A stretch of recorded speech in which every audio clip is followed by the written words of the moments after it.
Hey guys, and welcome to the channel. I was invited by EA to see the new season early about 2 weeks ago, and whilst I wasn't paid, this video is sponsored courtesy of that. If you're a fan of FPS, please consider subscribing. I cover a bunch of different random games, but I do play like FPS, Hunt, and Call of Duty, stuff like that. But if you enjoyed the video, a like could really help me a ton. Now, I was one of the first people to see the new update, and they're pretty fun. I obviously can't show any of the footage, so I will put some gameplay up of my scuffed games. I'm not very good. So basically, what happens with these early previews is we sit with a few of the team. For example, this time around we had the lore and level designers. A good reason for this is the amount of lore we're getting this season, and we see all the trailers and what's coming up.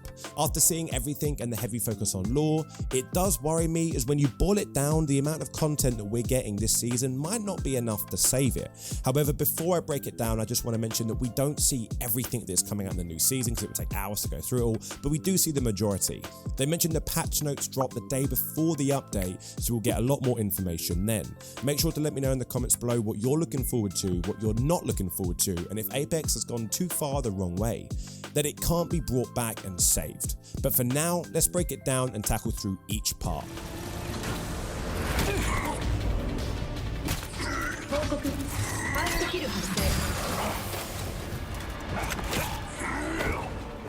First up, we have Revenant Reborn. We all knew this was coming, and it comes with an abundance of lore. I don't want to cover the lore as I've seen the future videos myself, and I know that you guys might want to see how they pan out yourself, and there's no spoilers. Essentially, Remnant has a new voice, but the same voice actor, and sounds a lot more scarier. They mentioned they want to bring some of the older legends into the current pool, however, did say they have no current plans to change anything else. We're all looking at you, Pathfinder.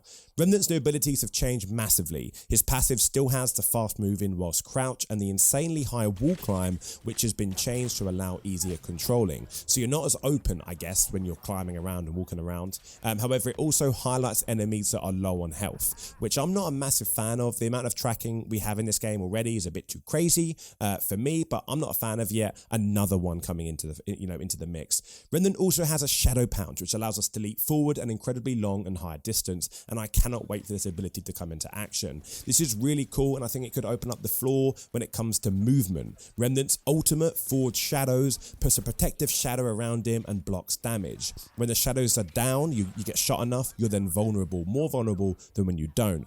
However, with every knock, the shadow gets topped up. Remnant will also be free to play for people that haven't unlocked him for the entirety of the season. There'll be challenges that, if completed, unlocks Remnant forever, again, should you not already have them. I also want to note that the character designer that we spoke to did say that he wanted to make Revenant a scary assassin. I was really disappointed by how Revenant was released. He didn't feel scary, he didn't feel, like chaotic, but this one really does.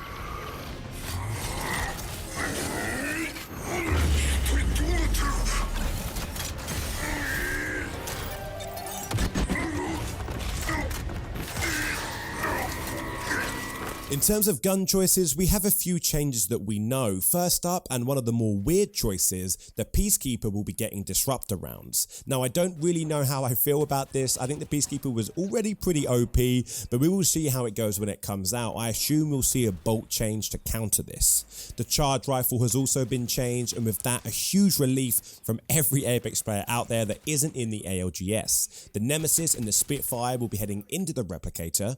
The charge rifle is getting a huge change, so it now has no hit scan and is a projectile based weapon with bullet drop and removed pre-beam laser. They also have completely changed the entire handling kit, so what I mean by that is reloading, putting the gun away, putting the gun out, stuff like that. But they've also changed the firing mechanism, so it doesn't auto fire for you, so it will charge up and fire the minute you release it, very similar to the Havoc select fire that we had.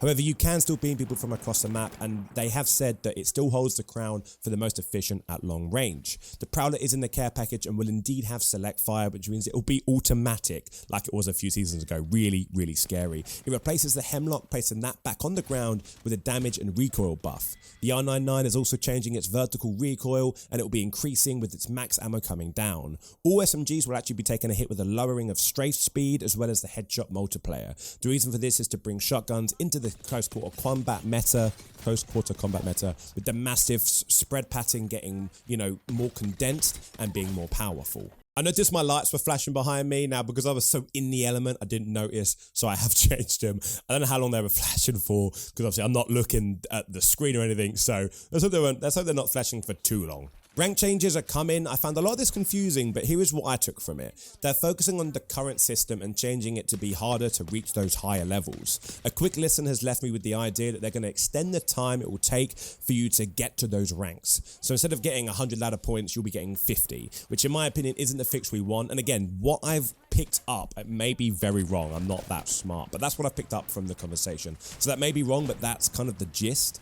Diamond Plus players will have higher stakes with increased LP losses, so the journey from Diamond to Master is a bit harder. They've also said that every single reward will be given to everyone. They're not taking away Masters. People had this idea that they were going to get all of the Master trails taken away from them. They're all staying. We will be getting all of the awards. So if you have got to Masters, let me know in the comments below actually, have you gotten to Masters? I myself didn't want to get Masters because I want to feel like, I always dreamt of getting Masters because I'm not very good at the game, and I felt like this new season it was quite cheap to get it. I've barely played it and I'm plat 1.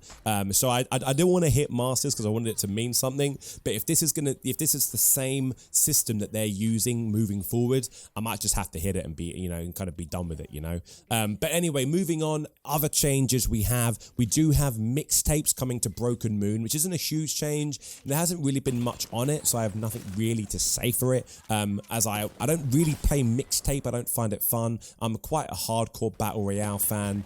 Call me old school. There's nothing that's really brought me into that. I kind of forget that the mixtape is there, and I kind of just rush straight into battle royale, do my daily challenges for the battle pass, and kind of just like move on and just kind of carry on with what I'm doing. I don't tend to give mixtape, the light of day per se. That kind of rhymes as well.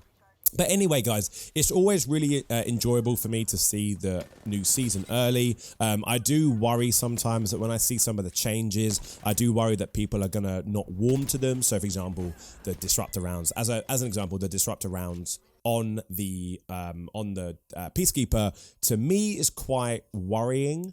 But we'll see. That's kind of where I'm at in terms of the kind of wondering where we'll be and where Apex is going. I'm quite worried about the amount of lore that they have. I'm quite worried about the lack of changes, but I'm very excited to see some people being moved around, Revenant being brought back, items, testing things out, putting disruptor rounds on the Peacekeeper, tightening the spread of the Mastiff, things like that. I'm excited that they're trying things out, testing things out. But anyway, that's kind of what I've got from the situation. If you enjoyed the video, guys, please consider a like and subscribe. I really do appreciate it. As I said, I cover all FPS games, and I will be playing a lot more Apex on here, as well as the new season. There might even be a few streams there, dropped into the mix. Guys, until I see you again, have a great week, and I'll see you soon.